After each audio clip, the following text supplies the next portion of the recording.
Does anybody know the lactic acid story, which is going to be featured on Lifetime this coming month?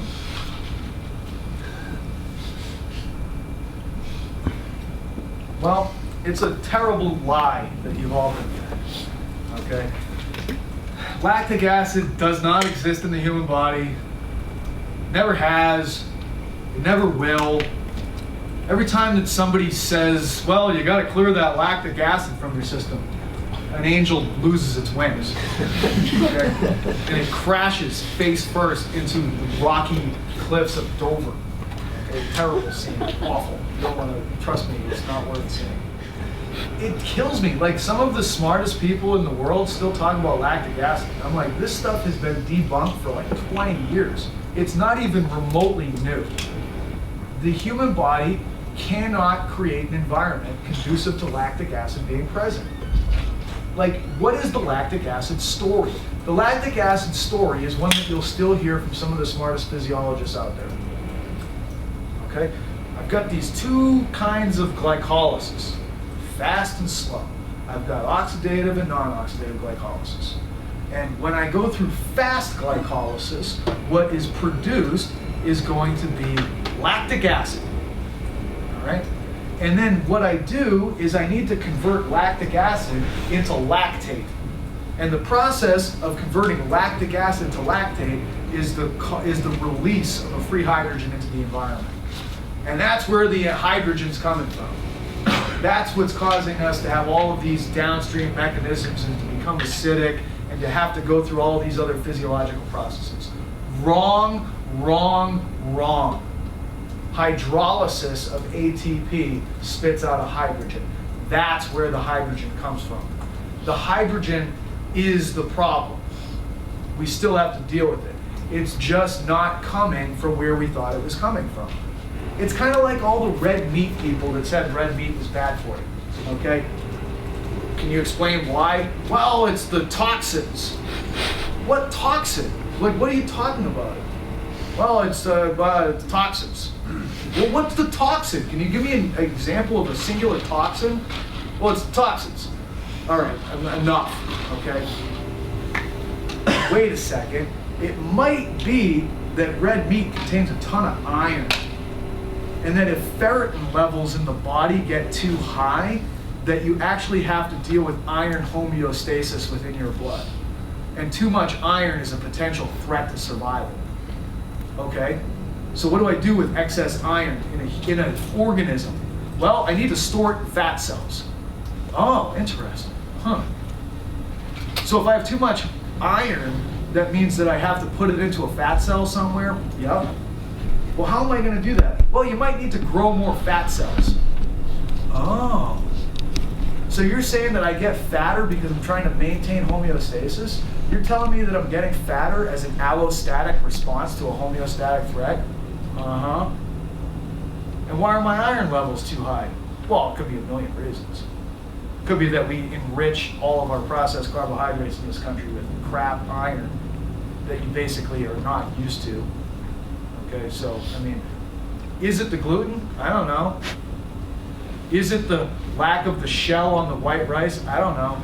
Maybe it's the iron that's present, that's just thrown in there for no reason in particular, other than we thought we needed it. Okay? Is it excess red meat? Maybe, but maybe not for any reason that anybody ever thought. And that's what I mean. Like, don't tell me that, like, and then, because you'll have all the vegetarians rejoicing, because this information will come out pretty soon. Okay, and they'll be like, I told you the red meat was bad. And I was like, yeah, but you didn't know why. And as a result of that, you can now just cease and desist with your explanation. Because you still didn't know why. And ultimately, knowing why is the only thing that actually matters. Just because you happen to be right coincidentally by chance, I'm not pleased with that.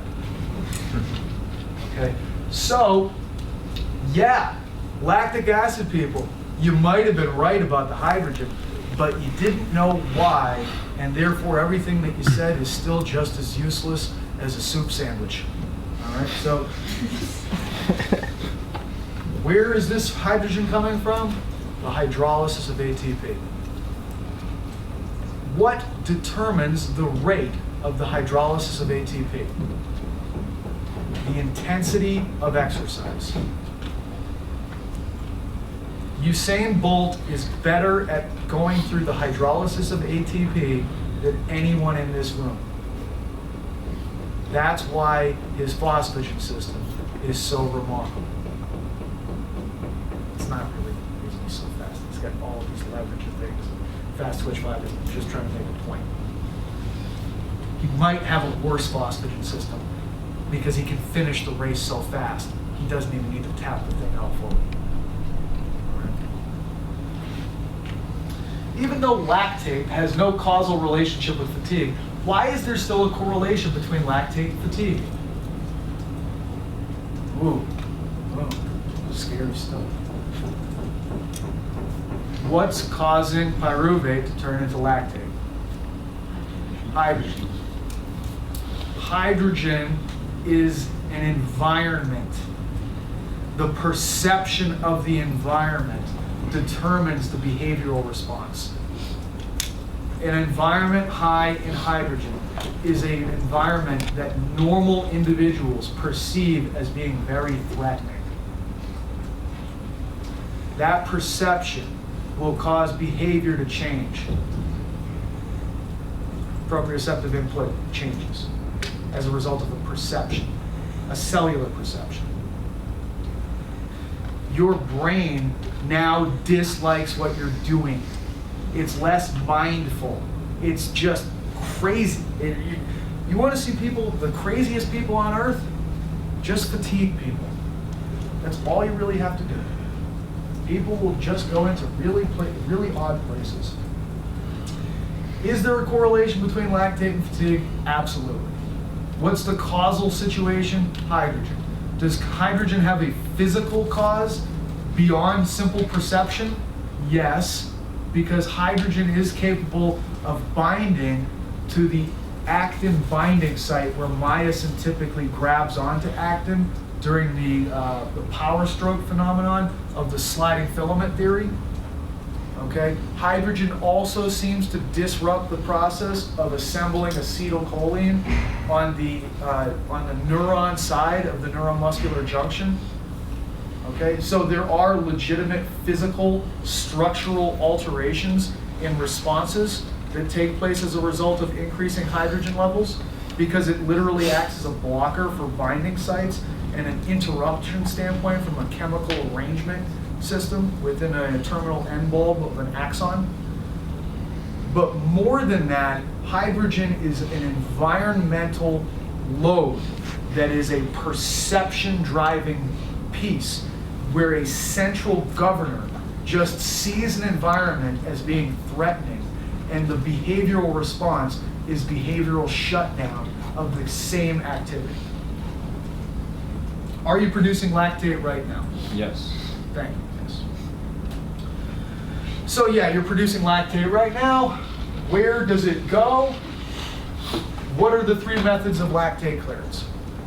Cori cycle. Boom. Goes to the heart, the brain. Yep, that's one. Oh, and other muscle tissue, local tissue. Okay, so you nailed it. You've got the Cori cycle. I'll summarize the Cori cycle right now. Lactate goes to the liver. Another lactate goes to the liver. Two lactates in the liver. Magic happens. One glucose molecule is created. Two lactates in the liver, Cori cycle equals one glucose. Gluconeogenesis is what that process is called. The other two, I have lactate present. And he told me I can send it to the brain, I can send it to the heart. Yes, sir, that's part of one system that was developed by Brooks, a physiologist from California who wrote a tremendous energy systems book. If you want the book on the pathways of energy systems and metabolism, Brooks all day. Just going to be a tough read, all right? But Brooks postulated, and seems to have been correct, on the intercellular and intracellular lactate shuttle systems. So the intercellular lactate shuttle system is what you described. I have a cell in my quadricep that lactate is accumulating in. I'm going to take that lactate and I'm going to put it into the circulatory system. The circulatory system will circulate it through the body. That will bring it to the heart at some point. The lactate that's in the blood will move out of the blood through the capillary, across the cellular membrane, into the myocardial cell. The myocardial cell is working oxidatively. What I'll do is I'll strip the hydrogen ions off of the lactate molecule, turning it back into pyruvate. I'll make one simple chemical step to turn pyruvate into acetyl coenzyme A, and I'll run acetyl coenzyme A through my Krebs cycle, leaving the products of which to go into the electron transport chain, so that now my heart tissue is able to work oxidatively, being powered by the substrate coming from a quadriceps created lactate molecule. Okay? Yeah, good system. It works very well. The intracellular lactate shuttle system by Brooks says that the same cell that created the lactate molecule can also just go ahead and oxidize that molecule. Oxidation is a process of losing electrons. If you lose an electron, you'll also lose the hydrogen. The same cell that made it can simply take it. It's like, hey, I got pyruvate, I put the Disney hat on, I got Mickey Mouse hydrogen ears. At any point in time, I can always take that hat off, and now I've got pyruvate again. And now I take one step, a different enzyme, I convert it into acetyl coenzyme A, and now I spin that thing through the Krebs cycle, grind it up, and create products for the electron transport chain. So yeah, Cori cycle, intracellular, and intercellular. What is the product of the oxidation of lactate? Pyruvate. It's the shell game in cards, man. You go down the corner and you got the guy, which one's your card? Oh, it's this one. Which one's your card? It's this one. It's the same stuff. It's just a swap. You know, I can put a spoiler on my card. It's still the same card. It just looks a little bit. When do you use the intracellular lactate shuttle? Probably right now. Okay. There's free hydrogen that's just kind of floating around the cell. It's going to randomly just attach itself to pyruvate. You don't really need to continue along that process. It just comes on, it comes off. It goes on, it goes off. You take your hat on, you put it on. When do you use the intercellular shuttle system? When you're exercising. What's a typical resting value of lactate? 2.2 millimoles per liter. What is lactate capable of going up to with exhaustive cardiorespiratory exercise? Anybody know like a VO2 max lactate level? Like the definition of VO2 max, or like what it can go up to? Either one. So it'd be 8 for VO2 max, but Perfect. it can go up obviously higher than its anaerobic capacity, so we're talking something different. You got it. So what can it go up to if, let's say I have the 181-pound national championship match in wrestling and they went to overtime. What kind of levels might I see in that case? Maybe 16. Higher. 20 plus? Over 20. I had to do a terrible lab during my PhD program, and I had to run 12 repeat 100 meters, and it was a 1 to 15 work to rest ratio. It was just enough to like sprint as fast as you can, and it was like, okay, well you've got like, I don't remember exactly what the math came out to, but it was just enough time to like jog back to the other end and then run it again. By the end of it, my lactate levels were 23. The other cool thing about it was all like cap punctures. And when you're running full speed and you've had like 11 cap punctures in your fingertips, now you're just covered in a blood spray. So it was just unbelievable. I'm like puffing and puffing and like an acid ball and just covered in blood. And like people, I didn't know because, I'm just outdoors and I'm tired and like there's people that are just like of the community that are watching this lab take place and they're looking at me like, oh my God. And I'm like, what is the problem? Well, the problem is that you're covered in blood. Who produces more lactate? Someone with more fast twitch or slow twitch fibers? Fast twitch. Yeah, all day, every day. How much more? 4 times more. Exercise is not equally perceived. Does lactate make you sore? No. Let me finish that. How many ATP molecules do you make from glycolysis? Does this bring back bad memories of like basic science class? Oh yeah. It's either 2 or 3. 2 or 3, correct. What determines if it's 2 or 3? Glucose or glycogen. Glucose or glycogen, absolutely. Oh yeah. What will cause glycolytic activity within cells to go faster? Love this slide. pH level decreasing. Mm-hmm. Yes and no. Yes. Anybody know why I would say yes and no? Well, if it decreases too much, your sympathetic system would be depressed a ton. So I don't know if that think sympathetic, parasympathetic here.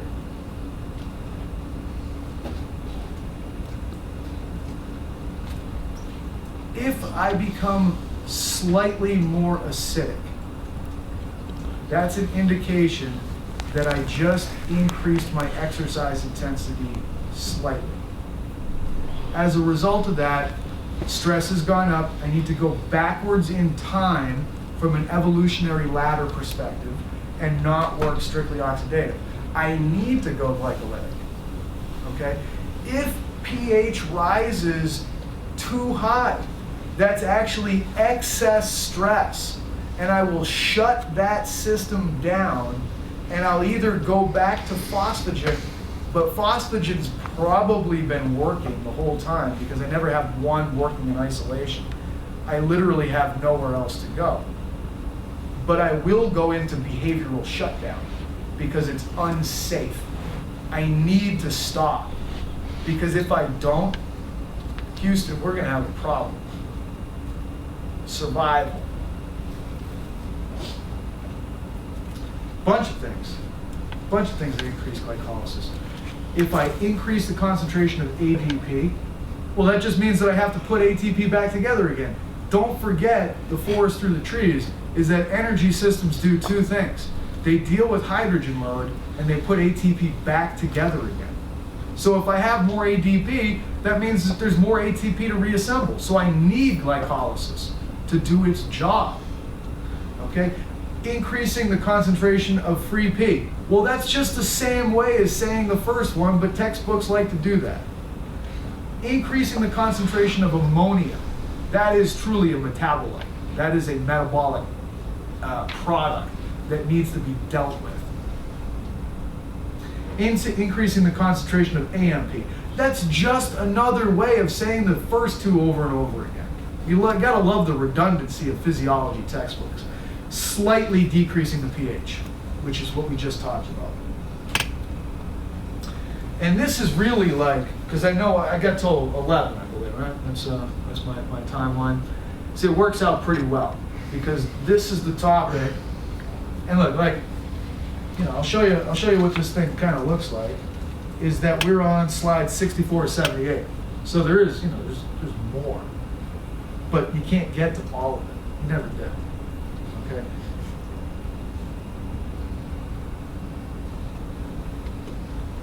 Allosteric activation, allosteric inhibition. This is the last topic for today. This is a great topic. This deserves its own day, quite honestly. This fits in very nicely with what we just got done talking about in many ways. How does glycolysis work? Well, it works based on allosteric processes. Allosteric is a description for an enzyme type. What is the definition of an allosteric enzyme? Is anybody familiar with that concept?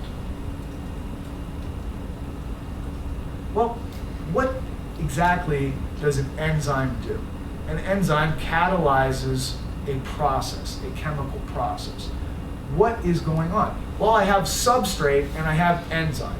And, you know, the old lock and key concept, a little bit outdated. It's more of a hand-in-glove concept in terms of, I have substrate out here that's circulating in the environment, the enzyme's over here, and it's the right size. It fits into the binding site of the enzyme. When the substrate binds with the enzyme goes through a conformational change and it affects another product downstream. I have a product be spit out from the enzyme. So substrate comes in, binds to the enzyme changes shape and spits out a product. I mean, that's how glycolysis works. It's 10 steps, it's 10 allosteric enzymes glucose enters, it meets hexokinase, the first enzyme of glycolysis. And it enters, glucose molecule enters, hexokinase grabs it, binds to it, changes shape, and spits out a product. And that product goes to the next enzyme, and it binds to the activation site of the allosteric enzyme. And that enzyme grabs it, changes shape, and spits out the next product. And that product goes into the next enzyme of glycolysis. I have to do this 10 times. It's like a bucket brigade. Here we go, I change shape, I go this way. You grab it, you change shape, you go this way. That's how the thing works. An allosteric enzyme does not only have an activation site, it also has an inhibition site. So I have substrate enter. If it binds with the activation site, it changes shape and it spits out a product. That product should go into the next enzyme. What happens if it doesn't go into the next enzyme? Well, it's not just going to sit there, I can tell you that much. It's actually going to rebind to the enzyme that created it in the first place. It's not binding to the activation site, it's binding to the inhibition site. So when the product binds to the enzyme that created it, it inhibits that enzyme. And I halt glycolysis right in its tracks. Too much of a product backs up. It's a factory. Okay? If we work in a factory and we're all making shoes, the problem is actually you, because you're the person that puts the laces through the holes. Okay? I did my job. I stuck the sole on the bottom, I spit it out. You punch the holes that the laces need to go in. But this guy is holding this up. And the entire production stops. And guess what happens? Like, do you continue to just make more and more shoes with hole punches? No, because there's a pile of them right over here. And they're backing up on you, and you're perceiving those things. So you stop changing shape, and you just sit there. Why would you continue to go? Everything that you do is already there. And until that enzyme over there picks up the slack and starts doing their job, you're not going to do anything. So the question becomes, who's the bum that won't put the laces through the holes in glycolysis? Anybody know who that is?